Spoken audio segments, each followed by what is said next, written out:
itu saya lihat dia bagus ya.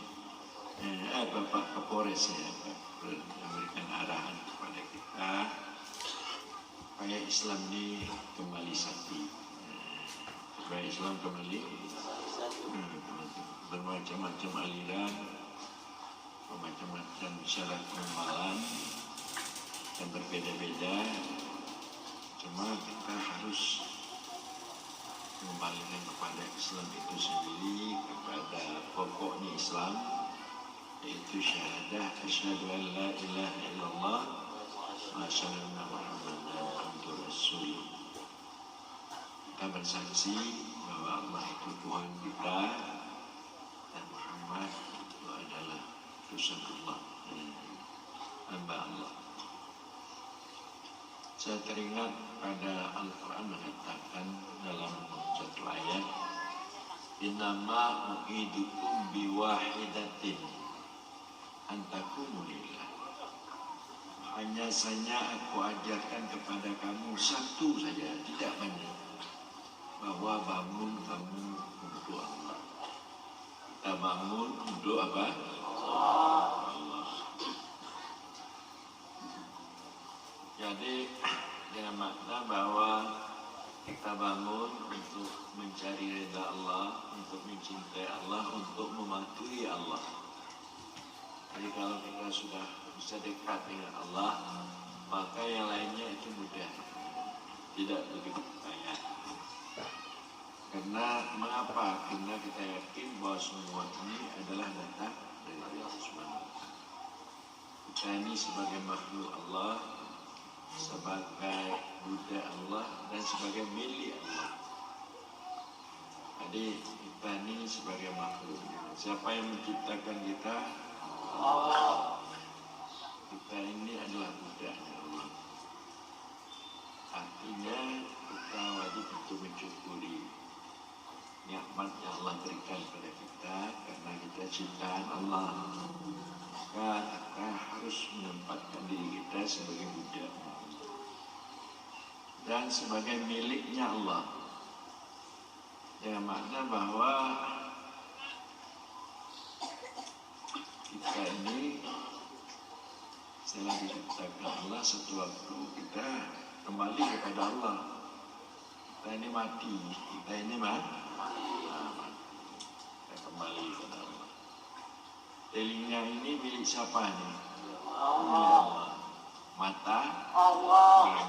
Kalau milik kita itu, kita tidak ingin mata itu sakit, tapi sakit, berarti bukan milik kita.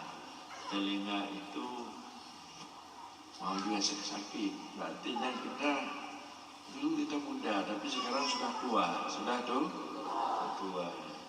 Jadi berarti tubuh kita ini bukan milik kita, milik Allah. Jadi kita harus menyadari demikian. Jadi oleh karena itu kita harus bangun untuk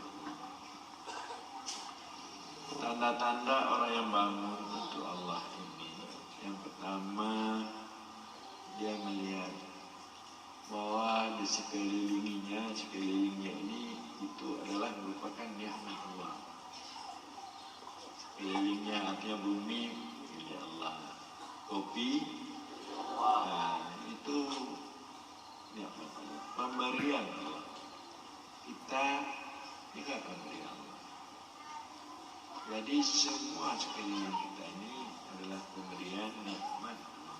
Saya yakin itu semua. Anak pemberian siapa? Suami kita pemberian siapa? Allah. Allah. Istri? Allah. Ini nampaknya ini banyak kali nikmat Allah. Kalau kita hitung nikmat Allah ini tidak bisa untuk kita hitung. Mata, telinga, semua. Maka oleh karena itu kita harus dapat mensyukuri nikmat-nikmat itu. Mensyukurinya dengan jalan beribadah kepada Allah, patuh dengan perintah Allah, dan harus menghentikan larangan. Jadi itu mensyukuri dengan jalan beribadah. Kita tidak boleh tinggal salat lagi, walaupun kita ladang kopi, tapi salah tak boleh tinggal. Dan kita tidak boleh yaitu mengambil harta orang, menganiaya orang. Kita jaga milik kita saja, jangan kita ganggu milik orang lain. Kita tidak boleh mencuri, kita tidak boleh berzina. Jadi kita apa yang kita punya dan jaga. Sebenarnya kita harus yakin bahwa mencukuri nikmat ini tidak sanggup kita mencukuri nikmat. Karena mencukuri nikmat itu dengan nikmat. Saya bisa beribadah yaitu menggunakan tangan kaki. Tangan kaki ini nikmat Allah. Jadi oleh karena itu, bagaimana saya mencukuri nikmat? Mempergunakan nikmat untuk mencukuri nikmat. Jadi itu bagaimana caranya? Sedangkan kita beribadah itu dengan nikmat Allah. Bagaimana kita mencukuri? Jadi kita sanggup melakukan itu juga nikmat. Jadi lemah kita untuk mencukuri nikmat. Kita merasa bahwa kita tidak sanggup untuk mensyukuri nikmat. Para hadirin hadirat sekalian, bahwa berarti mengimbangi nikmat yang telah Allah berikan pada kita. Apa yang dapat kita imbangi, kita lemah. Kita mengakui bahwa kita sebenarnya tidak sanggup untuk mencukuri nikmat. Jadi yang demikian itu merupakan orang yang hatinya terbangun untuk Allah. Dan juga dia harus mengingat dosa, kesalahan. Para ibu-ibu, para hadirin, apakah ibu-ibu ada berdosa? Tidak. Ada. Ada. Apa dosa yang dimaksud dosa?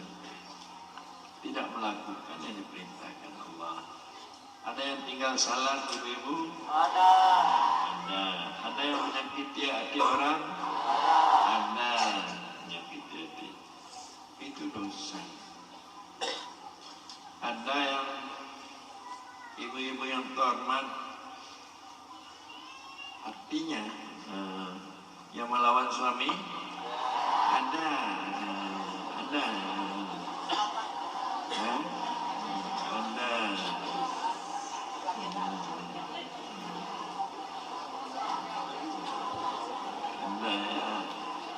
Oh, nampaknya bukan di Labuan lagi ya, dari sini ada ya. Ada juga.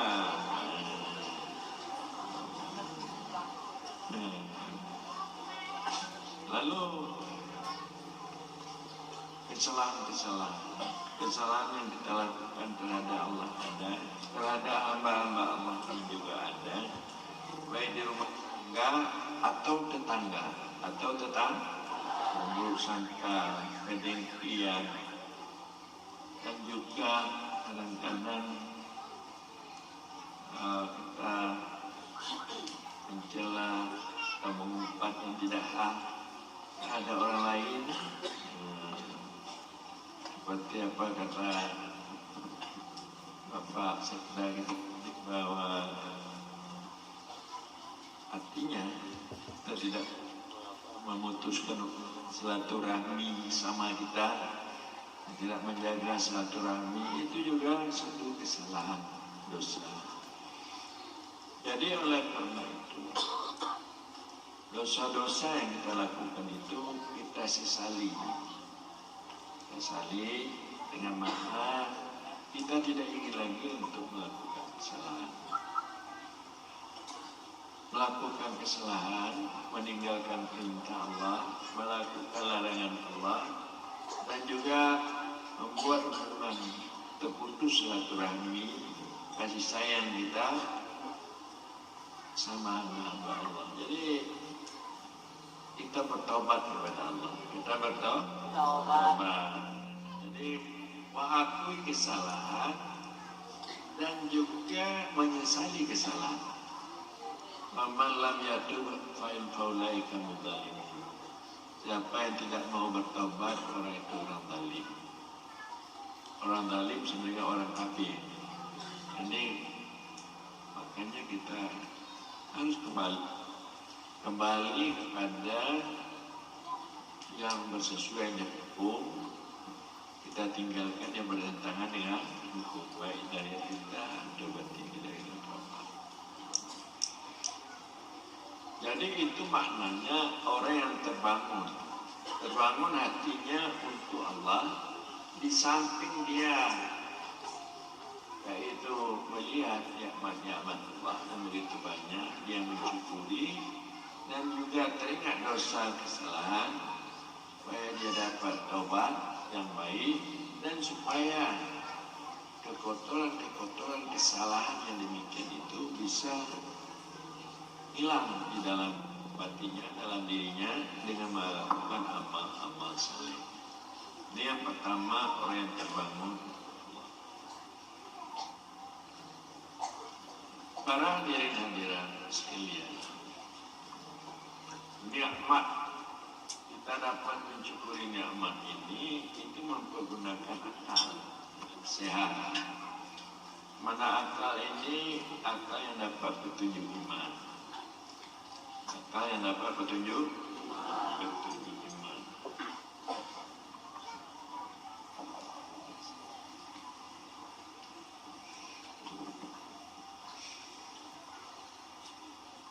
Karena kita menyadari bahwa nikmat itu datang dari Allah. Kadang-kadang kita tidak menyadari bahwa nikmat itu datang dari Allah. Nikmat itu datang dari kita. Nikmat itu datang dari orang lain. Kita harus meyakini nikmat itu datang dari Allah SWT. Kenapa yang demikian? Saya dapat uang, umpamanya. Jadi uang yang saya dapat itu memang usaha saya. Saya awalnya uang yang saya dapat itu usaha saya.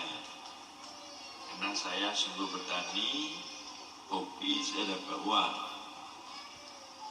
Lalu kita tanyakan lagi pada diri kita dapat berusaha itu, ada daya upaya yang ada pada kita itu dari mana datangnya? Dari Allah.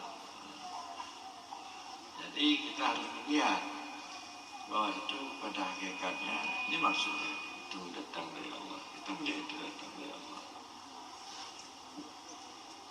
Dan kita bertani. Tani itu di mana kita tanam kopi? Di bumi. Bumi itu datang dari siapa? Jadi kita harus mengembalikan kepada asalnya. Supaya dengan demikian kita dapat mensyukuri nikmat-nikmat yang demikian dengan jalan beribadah kepada Allah Subhanahu wa taala. Jadi mensyukuri nikmat itu dikehendaki oleh akal yang dapat petunjuk iman. Tapi kalau akal kita tidak dapat petunjuk iman, maka tidak dapat kita melihat bahwa nikmat itu datang dari Allah. Dan nikmat itu ada dua. Ada nikmat zahir, ada nikmat batin. Nikmat zahir umpamanya inilah makanan nikmat zahir. Uang nikmat zahir. Jadi mobil nikmat zahir, rumah nikmat zahir. Jadi ada nikmat batin. Nikmat batin itu yaitu cahaya-cahaya keberadaan Allah itu masuk ke dalam hati kita, sehingga dengan demikian hati kita ini merasa aman, tenang. Kenapa? Karena di dalam hati kita ini ada Allah yang dekat dengan kita, dan selalu dia itu memperhatikan kita dan juga membantu kita dalam kehidupan ini.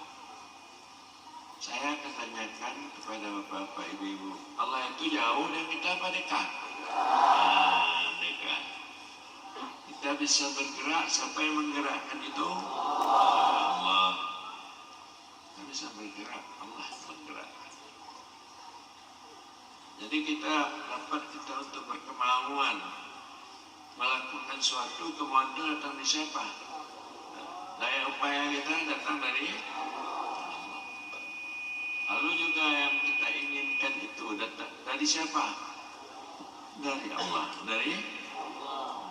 Jadi Allah itu dekat. Jadi Allah itu membantu. Makanya inilah yang dimaksud dengan hadis qudsi, fadkuruni adkurku. Ingat oleh kamu aku akan mengingat kamu. Jadi kalau kita mengingat Allah, Allah mengingat kita. Makna mengingat kita, mengingat untuk memberikan keperluan kehidupan kita, dunia kita dan akhirat kita. Jadi kalau kita mengingat Allah, Allah mengingat kita. Dengan pengertian Allah akan memberikan keperluan dalam segi kehidupan kita. Allah selalu memperhatikan kita. Jadi para hadirin hadirat, maka zikir ingat ini ada terbagi kepada 4. Zikir ingat ini ada terbagi kepada 4. Jadi kalau kita mengingat Allah, hanya ingat namanya saja Allah, itu satu ingat. Kedua, kita mengingat Allah itu yang menciptakan kita, yang memberi rezeki kita, itu ingat yang kedua. Yang ketiga, tidak teringat lainnya, hanya Allah. Istri tidak teringat, anak tidak teringat, hanya Allah. Ingat yang keempat, Allah saja yang teringat. Diri kita pun tidak teringat. Ingat kita kepada Allah pun tidak teringat. Ini ingat yang keempat. Jadi ingat yang keempat inilah yang dimaksud dengan ingat yang diajarkan Anda di dalam berzikir. Ingat yang keempat. Kalau Anda ingat Anda dapat mengingat Allah, tidak teringat lagi diri Anda dan ingat Anda, maka Anda dikatakan orang sufi namanya. Apa namanya? Orang sufi. Berarti itu dzikir ma'al ghaibah. Mengingat Allah, hilang lainnya. Kalau Anda mengingat Allah, Allah yang teringat, yang lainnya tidak teringat. Itu dzikir ma'al hudur, tasawuf namanya. Kalau Anda mengingat Allah, teringat juga, yang lainnya teringat juga. Jadi itu dzikir syariat namanya, syariat. Jadi kurang bermakna. Anda menyebut Allah, lidah Anda, hati Anda tidak kepada Allah. Jadi itu dzikir orang munafik. Dzikir orang munafik.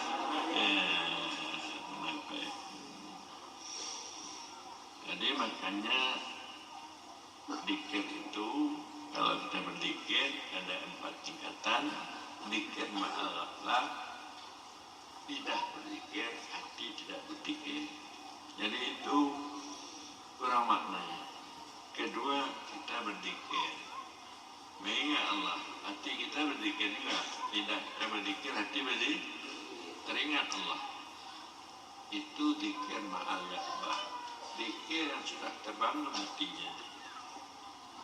Ada dia berzikir ma'al hudur, dia mengingat Allah, yang lainnya tidak teringat. Itu ma'al hudur. Jadi itu yang ketiga, itu sudah bagus sekali.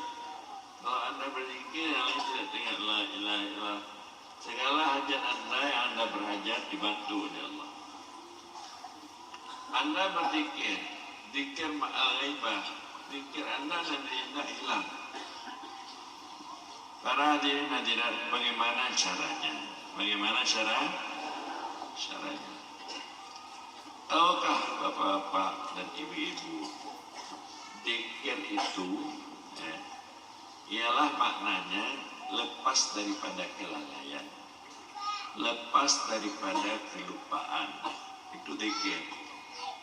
Kita tidak ada lalai tidak teringat Allah, tidak lupa Allah.